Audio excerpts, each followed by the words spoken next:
So one fine day, I got this email.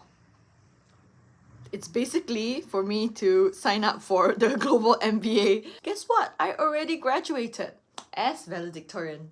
So what is the Global MBA program? As you can see here, it's a full-time 18 months program. It's 100% taught in English. It's a customized curriculum for future global business leaders, and it has a diversified learning community of 60% international students, 50% female students. It's ranked domestically #1 for the Global MBA, means in Korea. Triple crown, blah blah blah. So here are my brutally honest thoughts about the Yonsei Global MBA. I'll call it GMBA from now on. And all this is just my own personal experience, my own opinions. Things must have changed from before, things must have changed after. I don't hold responsibility over it, but just here are some of my thoughts. Okay, so if you don't want to watch the full video, it's gonna be long, and you just want like 3 TLDR points about this, I would say first, please study Korean before you come. Most jobs require Korean, most things in Korea requires Korean, duh, right? So please study. I'll go in more detail later. Second, unfortunately, this course, at least what I experienced it, was not very tailored to the Asian context. If you think I'm coming to Korea to get more Asian case studies, not really the case, because the whole thing's going to be in English. You are going to study American case studies anyways. Thirdly, if you don't have prior business background, I would still highly recommend this program because it's also a little bit more affordable compared to other MBAs out there, and you get exposed to a lot of different kind of people of different backgrounds. So it's really what you make of it, and I had a wonderful time, even though there was a lot of dissatisfactions I had with the program as well. Okay, so I will be breaking down this whole video into different topics. Firstly, application. Secondly, moving to Korea.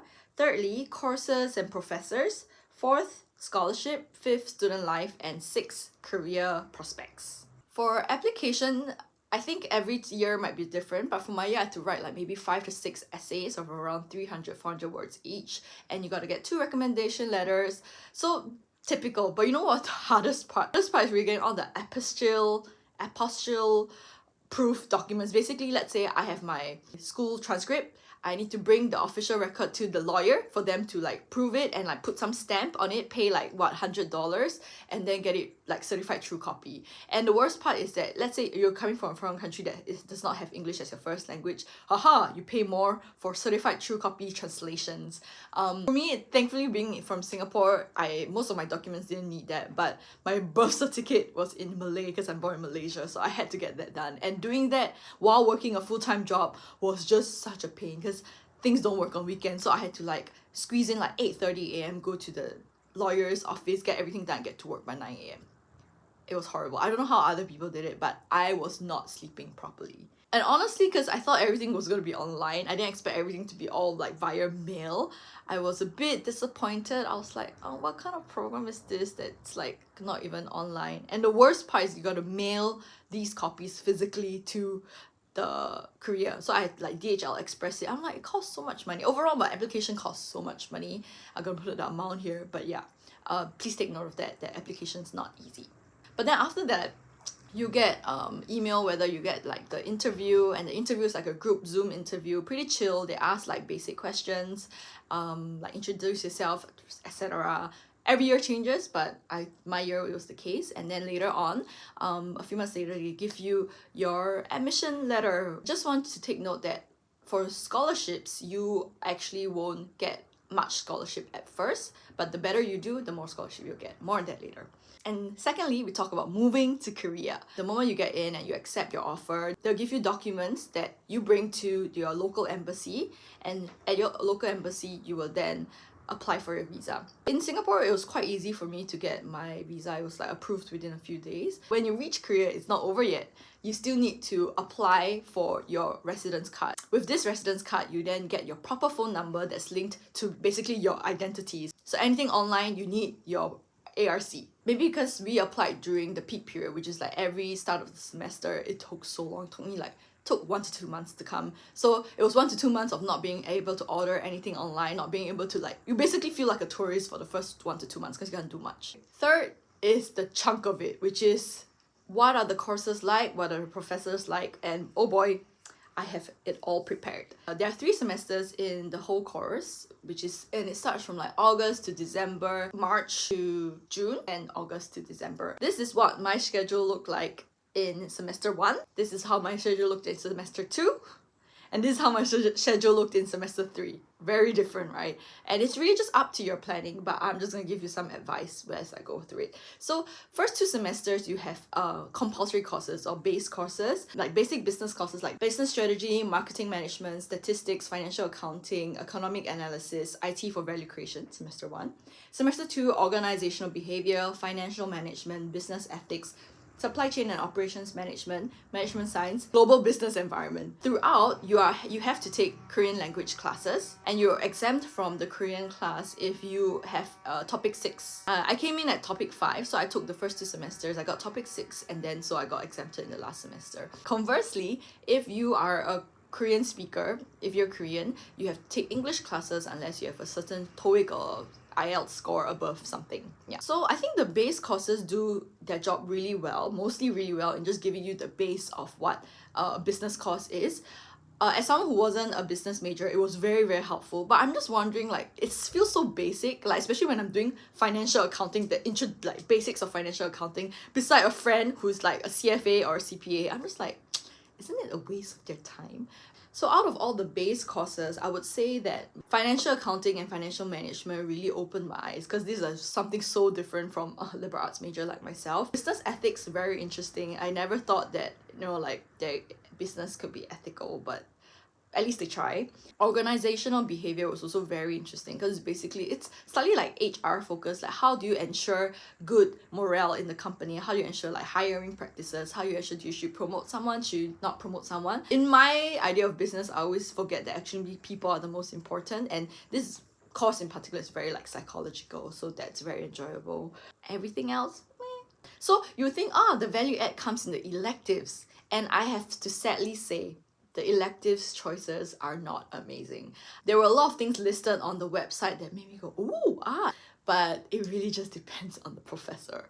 And if you can, go ask the seniors which professors are good to take it, because I think the professors make or break the course, as in any course. So the electives I took was, I might have missed some out, but Career Foundation, Entrepreneurship in Action, Data-Driven Marketing Decisions 1 and 2, Product Portfolio Management, Corporate Art, Economic Policy and Governance, Strategy and Success. And there are also actually a lot of electives you can take in summer-winter courses. What my favorite few electives that I want to highlight is Data-Driven Marketing Decisions by Professor Park Chang-hee. Really, I think these were one of the best classes I've taken, because it felt very useful and applicable in my actual daily work. Let's say I wanna know what kind of coffee shops that customers like. So then I'll bring out like certain attributes of a coffee shop. Let's say taste, price, location from home, these kind of things, and then I ask the customers to like rank them.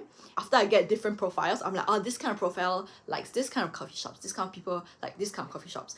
In the past, you used to be like marketing decision, Gen Z people would technically like Starbucks, or like Gen Y people would like Adia coffee, but then this is using actual data to prove your point, and sometimes you're proven wrong too. So that's very cool. And I even used some of this stuff I learned in my internship at Lotte. So I was like,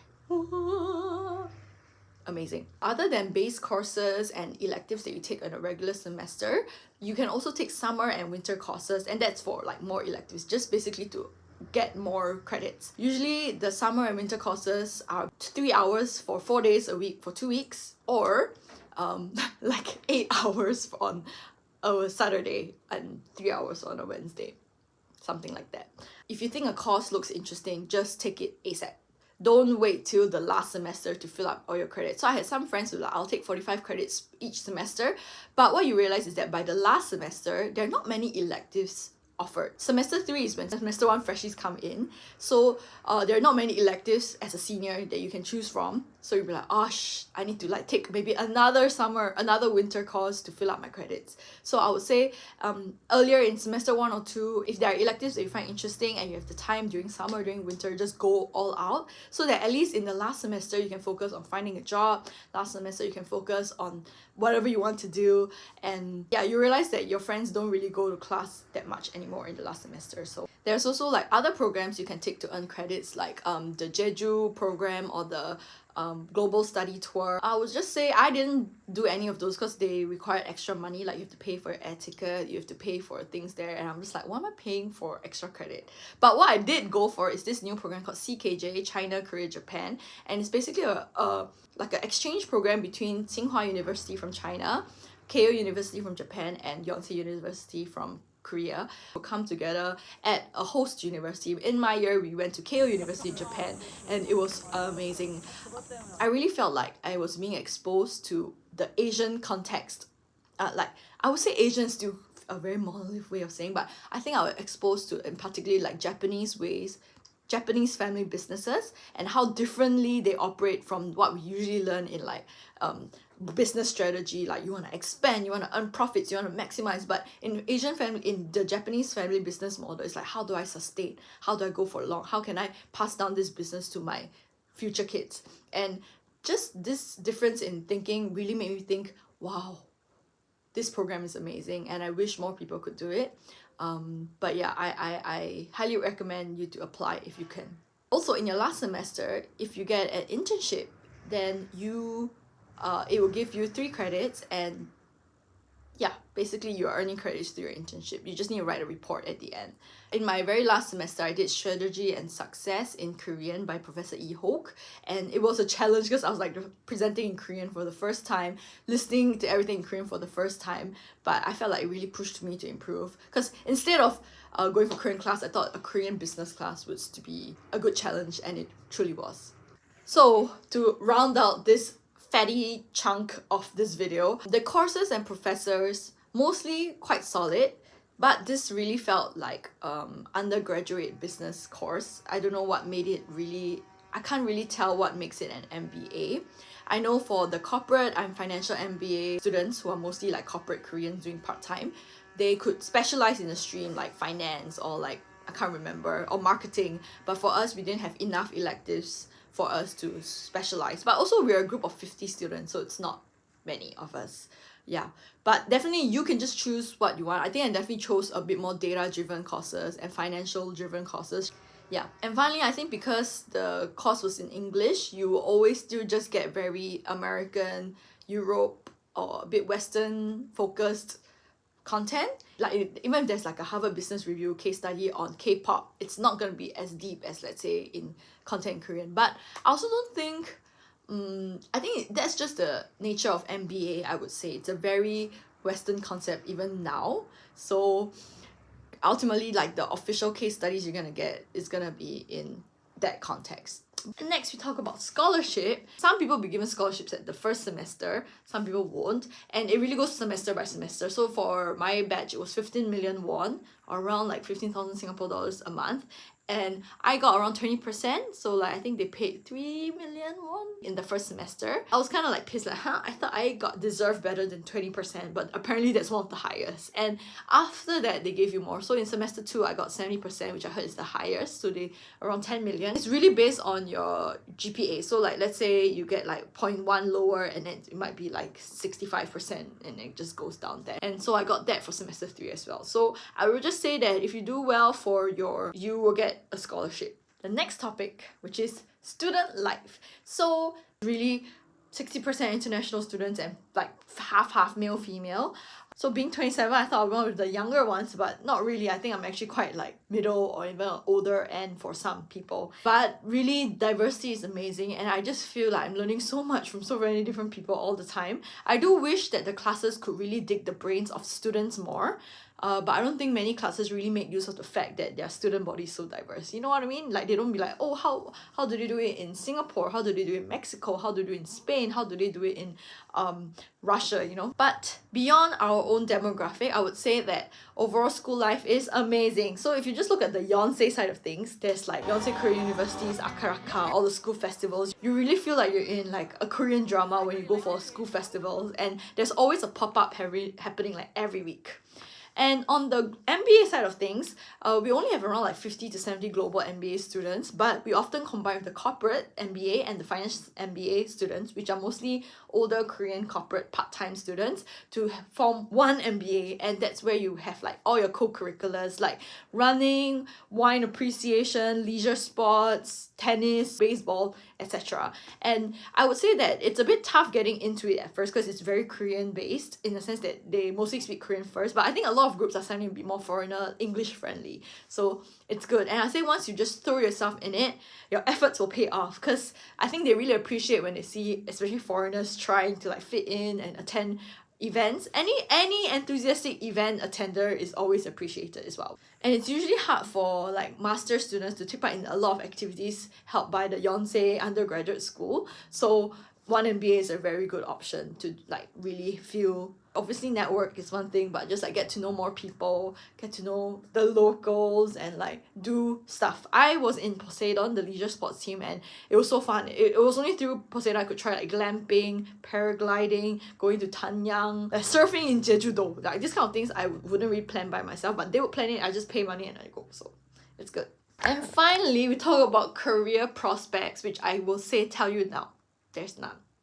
JK, there is some, but you gotta find it yourself. And there is a career development center in Yonsei, but I wouldn't really trust it because they will occasionally bring like career talks and stuff like that, but ultimately they're not the ideal partner you want to work with. I mean, you can try. I think each person has their own different experiences, but I didn't go through CDC. I applied for all the internships myself, and I did get a Lotte internship all by myself. And I think my tips, which can be in another video entirely, but I would just say like go look through LinkedIn, Saramin, and K-Campus especially. K-Campus basically amalgamates all the different hiring exercises that big conglomerates do, and that's how I found out about Lotte. And it puts it in English too. And it's specific for foreigners. So like if they realize, let's say Hyundai Elevator wants to hire foreigners, they would put it up in the site. So I would say look out for these three, and Korean is still just so important, is what I would have to say, because a lot of these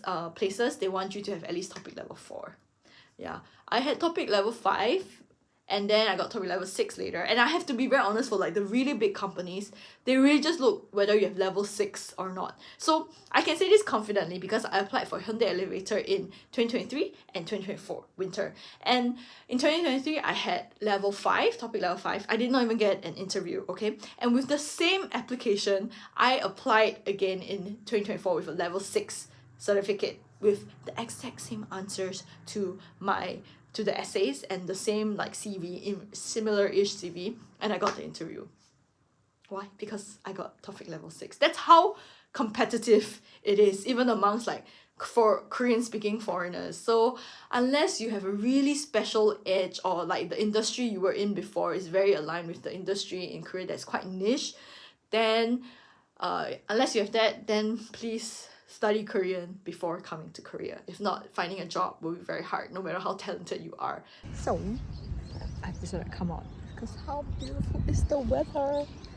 And yeah, that's my conclusion of Yonsei GMBA. It's been a great time. I would just say please do your research beforehand and come with less expectations. But other than that,